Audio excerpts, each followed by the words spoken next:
मैंने कहा अच्छा बताओ शास्त्र किसने लिखे? बोले जी मनु ने। ये कौन था? बोले विष्णु का अवतार।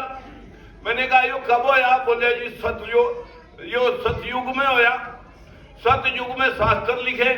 मैंने कहा इन शास्त्रों में यह भी लिख रखा कि जब जब धरती पे अधर्म होगा तब तब मैं आऊंगा और यहां प्रलय कर दूंगा, सब कुछ नष्ट कर दूंगा। मैं कहा कोई ना कोई अधर्म हुआ होगा सतयुग में और प्रलय होगी। भगवान आए प्रलय कर दी। फिर द्वापर त्रेता आ गया, त्रेता में सीताहरण हो गया। फिर भगवान राम आए, फिर सब कुछ खत्म हो गया।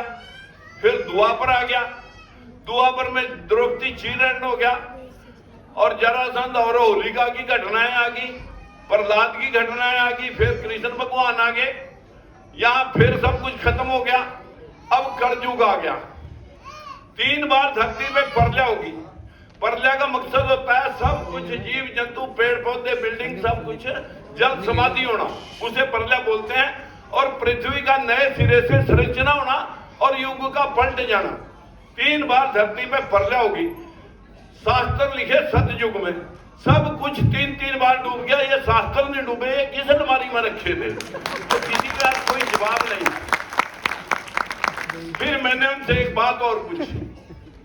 एक बात मैंने और पूछी। मैंने कहा तुम धर्मशास्त्री हो, बताना जरा मैं भी अपना कोई इलाज कर लूं अगले जन्म में। सतयुग में कलयुग के वजह से जो है ना बहुत प्रकोप है भाई, मैं स्वर्ग जाना चाहता हूं। तुम स्वर्ग नरक की जानकारी बहुत रखते हो। मैं कहा मुझे बताएं कि मैं पिछले जन्म में स्वर्ग में था या नरक में? बोले जी हम अगला बता सका, पिछला नहीं बता सकते। रे खसमो अगला किसी ने देखा नहीं, पिछला बताओ ना पहले। बोले इसका नहीं पता। मैं कहा फिर मैं बता देता हूं। मैंने कहा मेरी उम्र 70 साल। 70 साल पहले मैं कहां था? मैं अपनी मां के गर्भ में था। वहां कहां से आया? बाप के मिलन से। उससे पहले मैं अपने बाप के शुक्राणुओं में था। शुक्राणु कहीं से बने? खून से। खून किस चीज से बना? रोटी से। रोटी किस चीज से बनी? अनाज से।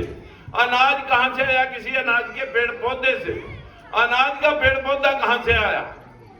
जब सृष्टि में, जिनको हम भगवान बोलते हैं, ध्यान से सुने भाई, हमारी बहन इधर भटक रही है कहीं, ध्यान उसका कहीं इधर उधर है। मैं आपको वो बात बता रहा हूं जो किसी शास्त्र या किसी किताब या सिलेबस में नहीं पढ़ी होगी। ये महापुरुषों, ये गौतम बुद्ध की वाणी है।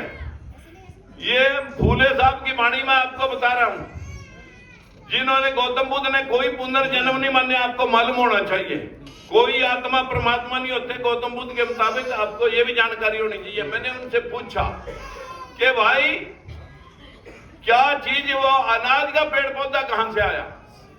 उससे पहले मैं मिट्टी में भी था, पानी में भी था, अग्नि में भी था, वायु में भी था।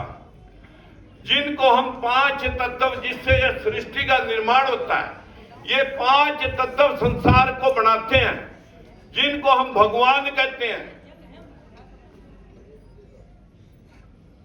जिनको हम भगवान कहते हैं।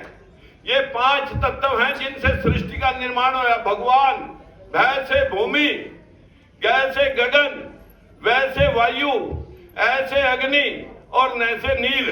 जब ये 5 तत्व मिलते हैं, जब ये 5 तत्व मिलते हैं तो सृष्टि का निर्माण होता है। मैंने कहा मिट्टी पानी अग्नि वायु ब्रह्मांड में मैं था, 5 तत्व मिले, बरसात पड़ी, कोई अनाज के पेड़ पौधा पैदा हुआ। मैं उन 5 तत्व से अनाज में गया, अनाज की रोटी बनी, मेरे बाप ने खाई, खून बना।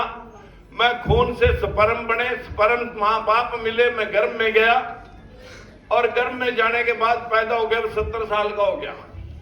जिस दिन मरूंगा सबसे पहले हवा निकल जाएगी। सबसे पहले हवा निकल गई, शरीर तुरंत ठंडा हो जाएगा।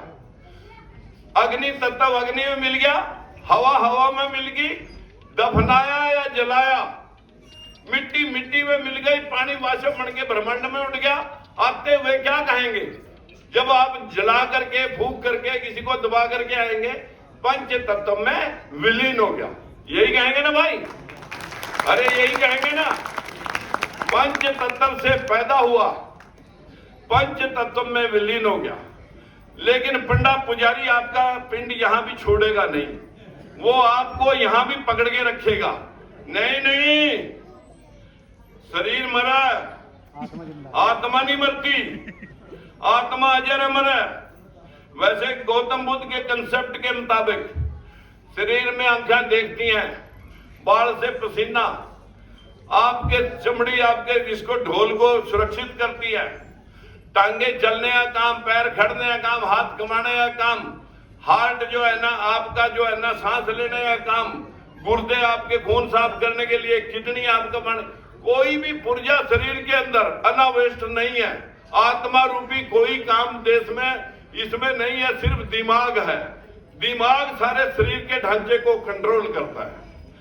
गौतम बुद्ध के मुताबिक की मैं बात बता रहा हूं मित्रों। लेकिन पंडा पुजारी आपका पिंडा यहां भी नहीं छोड़ेगा। वो कहा नहीं, आत्मा नहीं मरती, आत्मा अजर अमर है, ना मरती है ना जन्म लेती है। जैसे कर्म करे वैसे भुगतान करेगी। अगर तो अच्छे कर्म करे तो स्वर्ग में जाएगी, प्रभु चरणों में लीन हो जाएगी, और माड़े कर्म करे तो दोबारा तुम्हारा गधा कुत्ता खच्चर घोड़ा फिर बनेगा, लक्ष्य 84 में जाएगी।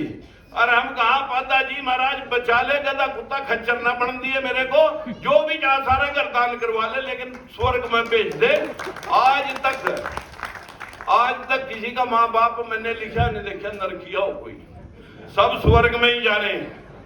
मैं अपने भाइयों और बहनों से विनती करना चाहता हूं कि जब वो कहता है आत्मा पैदा नहीं होती, आत्मा मरती नहीं है, आत्मा अच्छे कर्म करे होंगे तो कुछ आत्माएं प्रभु चरणों में लीन हो गई होंगी। जब देश आजाद हुआ 23 करोड़ आबादी थी, अब हो रही है 140 करोड़ आबादी।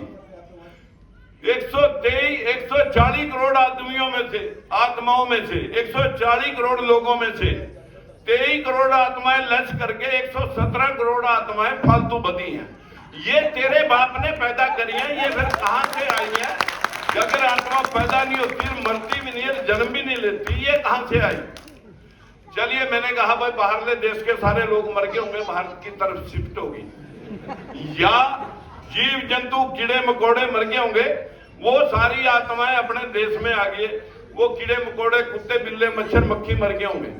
मैंने कहा मेरे पोल्ट्री फार्म में 4 लाख मुर्गियां की आत्माएं बंधा, तड़ा खरबों कीड़े खाद में, जितनी गंदगी दुनिया में बढ़ी उतनी ये मच्छर मक्खी कीड़े मकोड़े फालतू, आपके कुत्ते गलियां भरी पड़ी, आपके जीव जंतुओं की कमी नहीं, बाहर की आबादी भी बढ़ रही है, और अपने देश की आबादी 123 करोड़ से 140 करोड़ होगी।